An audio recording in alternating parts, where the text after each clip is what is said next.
and you can quote this on me. There is no way the Orioles or Red Sox make the playoffs this season. Yeah, yeah.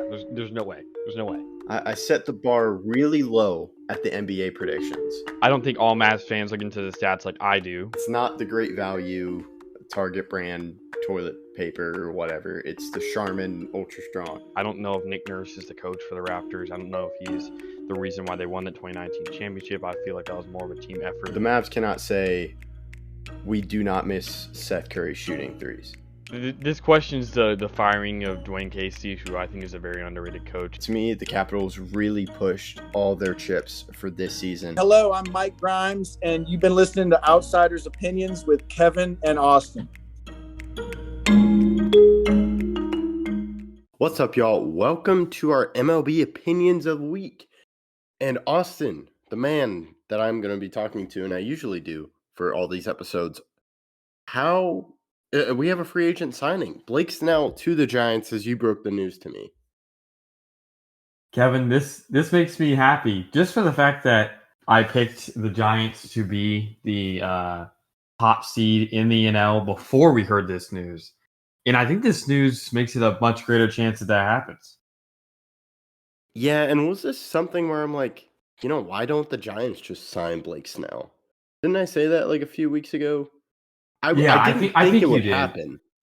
I didn't think it would happen because like someone's going to sign him. I was afraid he was going to join the Astros, but they didn't want to spend. And yeah, this makes your prediction look a little bit better. I'm a little worried about my prediction. If you don't know what we're talking about, check our prediction video that dropped a few days ago. So this has a rotation now. I don't know what I would do for the order. Blake Snell, Robbie Ray, Alex Cobb, and Logan Webb. That's 4. Who's the fifth? Who's the fifth guy? Let me search that up. But while I do so, I'm going to just say I am very impressed with what this front office has done. I think every other team is a little bit jealous of what San Francisco has done to bolster their roster during this offseason. It's really remarkable how much better they are from last year. Their rotation is arguably one of the best, if not the best, in baseball right now. Especially if Robbie Ray can return to what he played like before he got hurt. If he returns to his form when he was with the Blue Jays, they have 2 winners of the Cy Young, both as lefties, which is not that common to see. And they have a great hitting lineup. I'm just very, very, very impressed with how this team is really orchestrated. Another thing to say about their pitching is they also have a great bullpen between Tyler Rogers and Camilo Doval. So it seems like the majority of their pitching needs are now solved.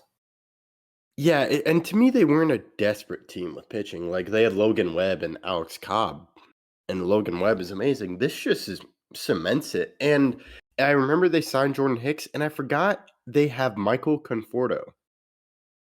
Mm-hmm. I think they do. So lineup looks better. A little worried about their outfield, infield, not outfield, because their outfield is you have Young-Ho Lee, the new signing. You have Jorge Soler, you have Michael Conforto.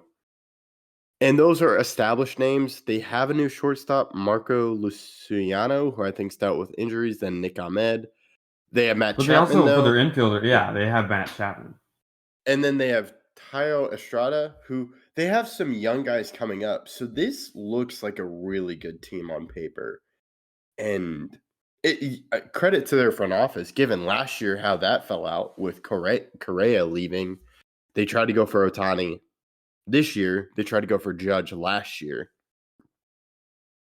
But man, and just the money they spent, it's well spent. I can't wait to see what this team does.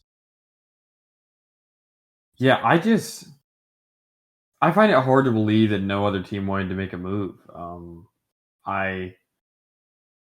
I don't really get it because their starting lineup now, or at least their pitching, is so much better than I think anyone else in their division besides maybe the Dodgers. And I'd say it's even better than the Dodgers this year because Ohtani's not pitching. If Ohtani was pitching, it'd be close because you'd still have Kershaw, you'd have Bobby Miller, you'd have some of these really good pitchers. Who's the other Japanese player that went with Ohtani? Oh, Yamamoto. Yeah, so if you had Kershaw, Yamamoto, and Ohtani, maybe they're an argument. But for this season, when you don't have Ohtani pitching, I think they have the best pitching rotation in the NL. Robbie Ray, when he gets back healthy, is a Cy Young winner. Blake Snell won the Cy Young last year. Logan Webb could win it in the future. And Alex Cobb was a All-Star last season. So they have, just from last season, they have a Cy Young winner. They have an All-Star in Alex Cobb. They have I think, an even better pitcher who didn't make the All-Star game last year, but was second in Cy Young. Kevin, they had the top 2 Cy Young Award votes were Logan Webb and Blake Snell last year, and they're on the same team. That's just incredible. And yeah, I feel like people just didn't want to pay Blake Snell. That's what the Astros ran into. I'm glad they didn't because that would have been a little bit scary. But like, this is a guy you're talking about, Cy Young. We're not huge fans of him, but he could be like third. Like, he's not your primary guy. He could be fourth. Again, they have the second in Cy Young. They have a former Cy Young winner, and they have an All-Star from last year that was a starting pitcher. Like, if that's your fourth, or even third, whatever you want to say there, if Robbie Ray's not fully healthy yet, so you slot him in at 3, you still have the second in Cy Young votes. And what's the crazy part, Kevin, is that they are so diverse between lefties and righties. Like, their 2 righties are second in Cy Young and an All-Star, and the 2 lefties they have now are both Cy Young winners. Yeah. It's just incredible. And they're a team that if I'm the owner, I just need to get to the playoffs because you're cutting one of those guys out because you don't really have to, though, because if you remember in game 4 of a lot of playoff series, people go into bullpen games. Yeah. Right? You don't have to. There's no need to go to a bullpen game because you would just start one of these guys at 4. And you would just eliminate the bullpen game.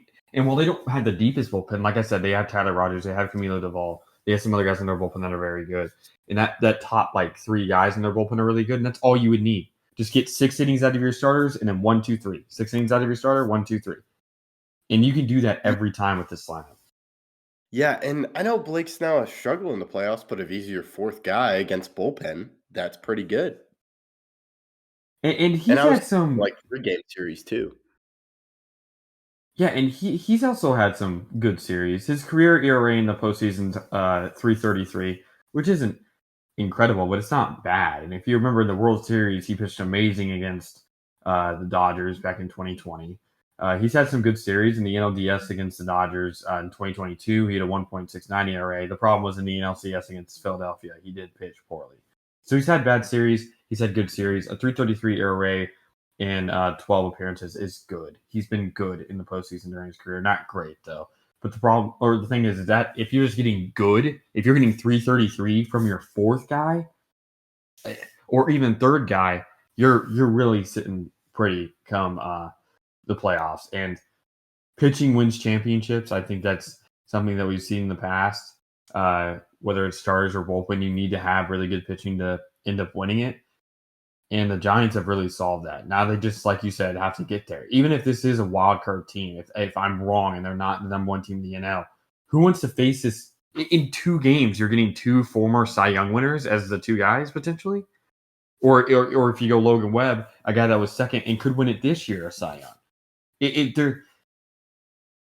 I don't really want to say the rich get richer, but they were willing to make risky moves this offseason, get guys that maybe other teams were, I don't want to pay that guy that much, or I don't want to get that guy because of injury concerns. The Giants are going all out. They have no excuses, and I'm really excited for this season for them. Yeah, I'm really excited. To me, they're just a sneaky team. I don't know how they'll do in the regular season, just because of, given the young guys they have, but, man, they're going to be in this with their pitching as long as they're healthy. So what a move. And now I was looking over the free agents. I'm like, is there anyone else they'll sign? And we'll just have to see. It didn't look like anyone. Jordan Montgomery's still the main guy left on the market, and we'll just have to see what happens. I'll toss this over to you to close it out. Yeah, thank you guys for listening. Who do you guys think should get Jordan Montgomery? Maybe the Giants. Maybe that's their 5th guy. I think that would be absolutely insane. And at that point, I think it'd be overkill. But it's been a great offseason for the Giants. What was your favorite move? And thank you guys for listening.